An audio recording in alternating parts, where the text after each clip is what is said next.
Superfast अंदाज में कृषि कानून का विरोध कर रहे 40 किसान संगठनों का 3 घंटे का चक्का जाम शुरू हो गया है। ये चक्का जाम 3 बजे तक चलेगा। दिल्ली, एनसीआर, उत्तर प्रदेश और उत्तराखंड को इस जाम से अलग रखा गया है। किसान नेता राकेश टिकैत ने बताया है कि गन्ना कटाई की वजह से उत्तर प्रदेश और उत्तराखंड में किसानों का चक्का जाम नहीं होगा। किसान नेताओं ने यह भी कहा कि एम्बुलेंस और स्कूल बस जैसी इमरजेंसी सेवाओं पर भी इस चक्का जाम का असर नहीं होगा। किसानों के चक्का जाम ऐलान के बाद दिल्ली की सीमा पर सुरक्षा कड़ी कर दी गई है। 26 जनवरी को दिल्ली में हुई हिंसा की वजह से प्रशासन ज्यादा अलर्ट है। दिल्ली एनसीआर में पुलिस, पैरामिलिट्री और रिजर्व फोर्स के 50,000 जवानों को भी तैनात किया। किसान संगठन के चक्का जाम को राजनीतिक दल का भी समर्थन मिलता हुआ नजर आ रहा है। कांग्रेस पार्टी ने आज के चक्का जाम को समर्थन देने का ऐलान किया है। कोटा में आज कांग्रेस विशाल ट्रैक्टर रैली किसानों के समर्थन में निकालने जा रही है। यूडीएच मंत्री शांति धारीवाल के आह्वान पर कोटा शहर और आसपास के ग्रामीण इलाकों से बड़ी संख्या में किसान अपने ट्रैक्टर के साथ रैली में शरीक होंगे। भरतपुर में किसानों के कृषि कानून के विरोध में ट्रैक्टर रैली निकाली गई है और किसान नेता सतीश सरसेना के नेतृत्व में निकाली गई ट्रैक्टर रैली महाराजा सूरजमल स्मारक से शुरू होकर शहर के सर्कुलर रोड पर होती हुई हीरादास पर जाकर संपन्न हुई। राज्यसभा में विपक्ष की मांग मानते हुए केंद्र सरकार संसद में कृषि सुधार कानूनों पर अलग से चर्चा के लिए तैयार हो गई है। सोमवार को यानी कि कल राष्ट्रपति के अभिभाषण पर चर्चा के लिए विपक्ष भी राजी हो गया है। पश्चिम बंगाल में बीजेपी आज से परिवर्तन रथ यात्रा की शुरुआत करेगी। पार्टी के राष्ट्रीय अध्यक्ष जेपी नड्डा नादिया जिले के नवदीप से पहली रथ यात्रा की शुरुआत करेंगे। बंगाल चुनाव से पहले ममता बनर्जी ने नेताजी की विरासत पर बड़ा दांव चला और उन्हें हर जिले में आजाद हिंद भवन बनाने के लिए 100 करोड़ का बजट दिया है। साथ ही नेताजी स्टेट प्लानिंग कमीशन बनाने का भी उनकी तरफ से ऐलान किया गया। पीएम नरेंद्र मोदी गुजरात हाईकोर्ट के डायमंड जुबली समारोह से जुड़े। पीएम मोदी वीडियो कॉन्फ्रेंसिंग से जुड़े और इस मौके पर डाक टिकट भी जारी किया। जम्मू कश्मीर में 4G मोबाइल इंटरनेट सेवा फिर से बहाल कर दी गई है। धारा 370 हटने के बाद 18 महीने बाद सेवा को फिर से बहाल कर दिया। उत्तर प्रदेश में 10 फरवरी से 6 से लेकर 8वीं तक की क्लासेस शुरू हो जाएंगी, जबकि प्राइमरी स्कूल 1 मार्च से खोले जाएंगे। 17 फरवरी को राजस्थान का बजट पेश हो सकता है। सीएम गहलोत बजट पेश करेंगे। बजट को लेकर तैयारियां भी की जा रही है। 9 फरवरी को कैबिनेट की बैठक में बजट पर चर्चा होगी। सीएम अशोक गहलोत ने बजट में शामिल किए जाने वाले बिंदुओं पर टैक्स एडवाइजरी कमेटी, महिला उद्यमी, एनजीओ, सिविल सोसाइटी और खिलाड़ियों से संवाद कर उनका सुझाव दिया। मुख्यमंत्री अशोक गहलोत ने ट्वीट करके साफ लिख दिया है कि इस बार का बजट विकास की गति को देने वाला होगा। राज्य सरकार की कोशिश है कि राज्य का आने वाला बजट विकास को गति देने वाला एक संतुलित बजट होगा।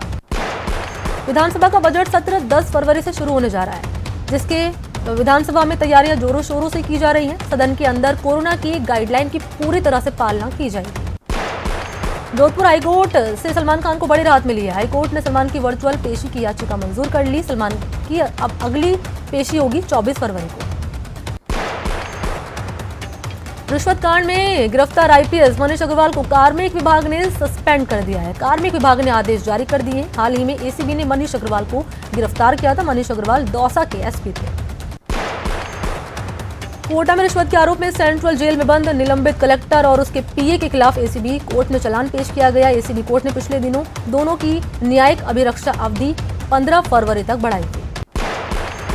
कल चूरू के ढाणी मोजी में 3 लोगों की हत्या के बाद स्थिति तनावपूर्ण है। पूर्व सांसद राम सिंह कसवा के समझाने के बाद ग्रामीणों ने तीनों शव पुलिस को सौंप दिए। तीनों शवों को पोस्टमार्टम के लिए राजगढ़ अस्पताल ले जाया गया है। और इस मामले में हमीरवास थानाधिकारी सुभाष को लाइन हाजिर भी कर दिया है। गांव वालों ने पूरे मामले में हमीरवास थाने के खिलाफ कार्रवाई की मांग की थी। इससे पहले गांव वालों ने मुआवजे की मांग और आरोपियों की गिरफ्तारी की मांग को लेकर हंगामा किया। तीनों शवों के साथ प्रदर्शन किया। उन्होंने पुलिस वालों को मौके से भी खदेड़ दिया। कल चूरू के ढाणी मौजी में अपराधियों ने गोलियों की बौछार कर दी थी, जिसमें हिस्ट्री शीटर प्रदीप जैतपुरा और 2 लोगों की मौत हो गई थी, जबकि भागते वक्त बाइक पलटने से एक अपराधी की भी मौत हो गई थी। इस हत्याकांड में संपत नेहरा गैंग के हाथ होने की आशंका जताई जा रही है, जिसके बाद पुलिस पंजाब के होशियारपुर जेल में बंद संपत नेहरा से पूछताछ करेगी। सीकर पुलिस ने 5,000 के नामे बदमाश रईस मीणा को गिरफ्तार किया है। 5,000 रुपए के नामे बदमाश रईस मीणा पर अपहरण, मारपीट समेत कई मामले दर्ज हैं। बीकानेर के महाजन में आबकारी विभाग ने अवैध शराब को नष्ट कर दिया। नष्ट की गई शराब की कीमत 1 करोड़ से ज्यादा बताई जा रही है।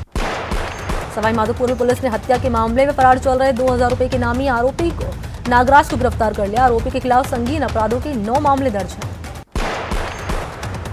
बीकानेर में पुलिस ने अलग अलग थाना क्षेत्र में लूट, नकबजनी, मोबाइल छीनने की 18 वारदातों को खुलासा किया है। पुलिस ने सभी वारदातों में शामिल 4 आरोपियों समेत नाबालिग को निरुद्ध किया। बीकानेर के जयपुर रोड पर टेम्पो और बाइक में टक्कर हो गई। हादसे में एक महिला घायल हो गई।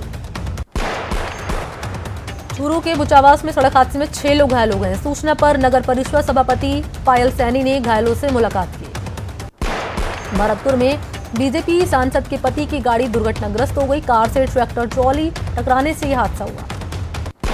भीलवाड़ा जिले के NH 758 पर एक हादसे में 2 बहनों की मौत हो गई है और भाई गंभीर रूप से घायल हो गया। जैसलमेर जिले के सीमावर्ती रामगढ़ क्षेत्र के रायमला गांव में एक मकान में अचानक आग लग गई, जिससे उसमें रखी राशन सामग्री और नकदी जलकर राख हो गई। हनुमानगढ़ में रेलवे जंक्शन के इंडस्ट्रियल एरिया के पास 2 ट्रकों में भिड़ंत हो गई। हादसे में दोनों ट्रक चालकों की मौके पर ही मौत हो गई और एक खलासी गंभीर रूप से घायल हो गया। भरतपुर में ट्रक और बाइक में आमने सामने टक्कर हो गई। हादसे में बाइक सवार की मौके पर दर्दनाक मौत हो गई। मृतक जिले के सुरौता का निवासी था। भरतपुर के बयाना में बाइक फिसलने से बाइक सवार 2 युवक गंभीर रूप से घायल हो गए। दोनों को इलाज के लिए अस्पताल में भर्ती करा दिया। उदयपुर के फतेहपुरा साइफन रोड के पास एक कार और ऑटो में जोरदार भिड़ंत हो गई। हादसे में ऑटो चालक और ऑटो में सवार 3 लोग गंभीर रूप से घायल हो गए। कोटा के मंडाना टोल प्लाजा के पास एक मिनी ट्रक डिवाइडर से टकराया। हादसे में वाहन का अगला हिस्सा पूरी तरह से क्षतिग्रस्त हो गया। गनीमत रही की घटना में चालक और खलासी बाल बाल बच गए। भरतपुर के कुम्हीर इलाके के बेलारा खुर्द में 2 मकानों में आग लग गई। मौके पर पहुंची फायर ब्रिगेड ने कड़ी मशक्कत के बाद आग पर काबू पा लिया। कोटा में महावीर नगर थाना पुलिस ने एक शातिर चोर को गिरफ्तार कर लिया। आरोपी के पास से पुलिस ने 12 ग्राम चोरी का सोना और चोरी की 5 बाइक बरामद की। कोटा रेल मंडल के माल डिब्बा मरम्मत कारखाने में जूनियर और सीनियर सेक्शन अभियंताओं के बीच जमकर मारपीट हुई। मारपीट के दौरान एक जूनियर अभियंता ने सीनियर सेक्शन इंजीनियर का दांत से नाक काट लिया। 12 में अंता थाना पुलिस ने अमेरिकन डॉलर के नाम पर ठगी करने वाली एक शातिर महिला को गिरफ्तार कर लिया है। आरोपी महिला मध्य प्रदेश की रहने वाली है। अलवर में वैक्सीनेशन से बड़ी धांधली हुई है। यहां हेल्थ वर्कर बताकर 2 लोगों को वैक्सीन लगाई गई है और एक निजी ब्लड बैंक अधिकारी है इसमें, तो दूसरा उद्योगपति है।